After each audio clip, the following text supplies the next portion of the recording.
Hello, everybody. Hi there, it's George from Ireland. So, welcome back to the channel. Well, the results in France are in from their legislative election.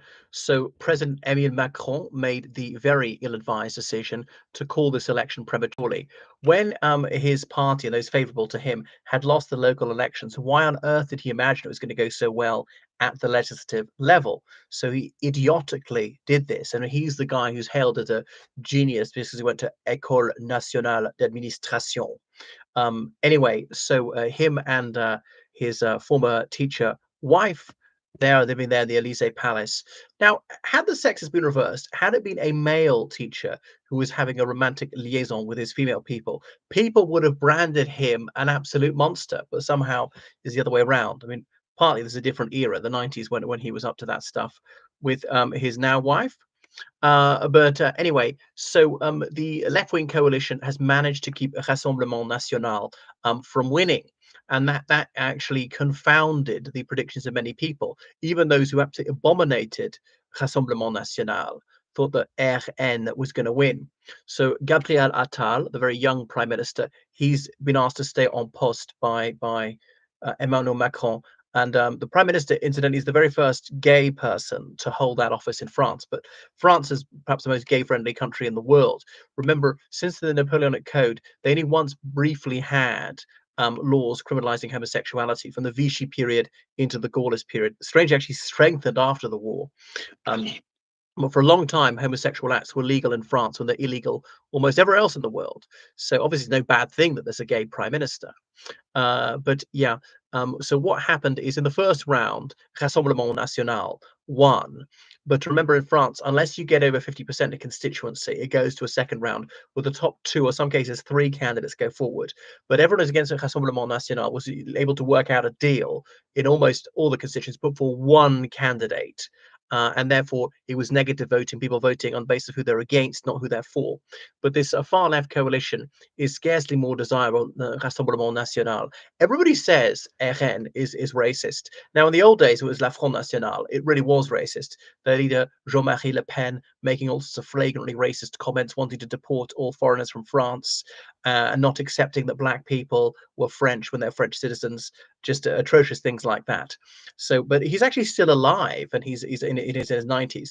It was his daughter, Marine Le Pen, who led the party for many years, being a perennial presidential candidate.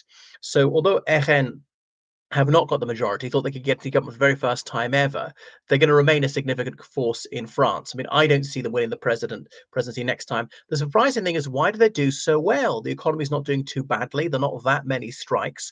I know there was a bad one last year, and therefore a state visit from Charles III had to be cancelled.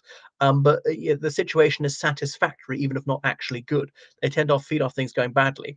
It's partly those who sort of say we shouldn't be arming and funding Ukraine, and France is not doing very much of that. We shouldn't be accepting so many refugees, and the situation is not particularly bad, not much worse than usual. So it's a bit surprising to see how they did so well. Anyway, they're much more moderate now. They say they're not racist. Their leader, he's partly Algerian descent. So is it a racist party at all? I know that their enemies would say that they are, but people can change. Can I mean, would you prefer an anti-racist, sorry, a racist to change his mind? Surely you would. So there must be reconciliation. Look in the United Kingdom, Sinn Féin, an openly terrorist party in the 90s, isn't anymore. And surely that's to be applauded. Can't be sort of cast into the outer darkness forever. There must be some possibility of rehabilitation. So the new Popular Front is this ragamuffin group of left wingers, including some open communists. Are these people who are unapologetic advocates of Stalinism? Are they any better? One of the cruelest and most bloodthirsty regimes of all time, one so horrific, so genocidal that some people thought that Nazism was not as bad by comparison. Surely that's not to be welcomed either. Now they're Greens and they're Social Democrats as well. Goes back to the old slogan, no enemies on the left, that they're going to have to work together, anything to keep out Rassemblement National, who many people claim are fascists. But what is fascistic against about them? I mean, they don't say they're going to take away the right to vote, I don't think, or to have free expression, or to have a fair trial. And indeed, they would want greater free expression. They've been prosecuted for controversial utterances. Now, Jean-Marie Le Pen saying the Holocaust is a mere detail of history and saying that he doesn't dispute that gas chambers existed and so on. So I don't think he did deny the Holocaust. And obviously the Holocaust most definitely happened. It shouldn't be disputed. But he was fined for that. So, I mean, Holocaust denial is rebarbative, but it shouldn't be criminalized. People should be able to say what they like, even if it's revolting, even if it's a lie. Um, Anyway, what else about them? So Jordan Bardella is their current leader, mostly the Italian stock. The one thing is, there were so many French people of Spanish and Italian ancestry that Rassemblement National stopped turning against them a long time ago, because that would put off people who were sympathetic. They were quite Islamophobic for a long time. They're against the hijab. Now you could say Islam is fine, but you should be allowed to wear the hijab.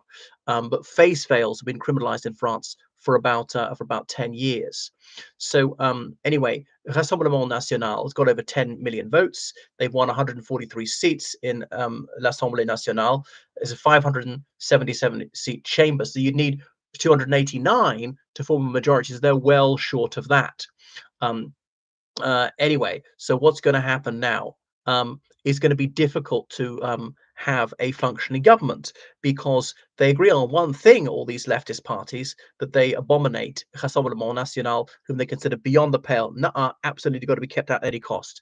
Mission accomplished. But how are they going to work together? Some of them are really the same mindset as La République En Marche, which is Macron's party, the party that was assembled very hastily in 2017 ahead of his victory, and then won the following legislative elections, as in France. Well, Republic on the move is roughly what it means. But most of them say, oh no, he's too moderate and he's too capitalist. He was a banker and he's not doing enough for the poor and taxing the rich, improving public services and so on. Because remember, he was formerly finance minister under the socialists. So the Greens, the communists, and the Social Democrats are going to start squabbling amongst themselves. So I don't see how that's coherent, how that's really going to last. And Les Républicains, which is the moderate right, they did quite poorly in this election. A lot of their voters, they turned to Rassemblement National, would want to win them back. So Marine Le Pen, she's too sympathetic to Putin, which I obviously think is disgustful. So France is not in for an easy time. Had Rassemblement National won, there would have been consternation. It would have been very difficult for them to cooperate with President Macron, whom they detest, and some European leaders say, "Oh, they're so terrible." You know, they made Eurosceptic noises. They didn't actually advocate leaving the European Union. They wanted to have French law to primacy over EU law. Well, you can't do that. You're either in the European Union or you're not. They wanted obviously restrictions on immigration from outside the European, which they could do, and asylum and stuff like that. But I don't think they're racist. Maybe I'm wrong. Show me how I'm wrong. I know that they were racist not so many years ago. Have they improved? Are they just covering it up? Is it just dog whistle rather than saying it flagrantly right now? But you know, they didn't propose, I don't think, even to bring that the death penalty or whatever. What fascistic things did they want to do? Set up a totalitarian state? How give make Marine Le Pen the dictatrix? Or anything like that. They didn't propose like reopening concentration camps. So people should calm down and stop this hyperbolic rhetoric, which actually undermines the credibility of their leftist critics. Right. Anyway, thank you for watching my channel. Make sure you subscribe on Patreon, donate on PayPal. Goodbye.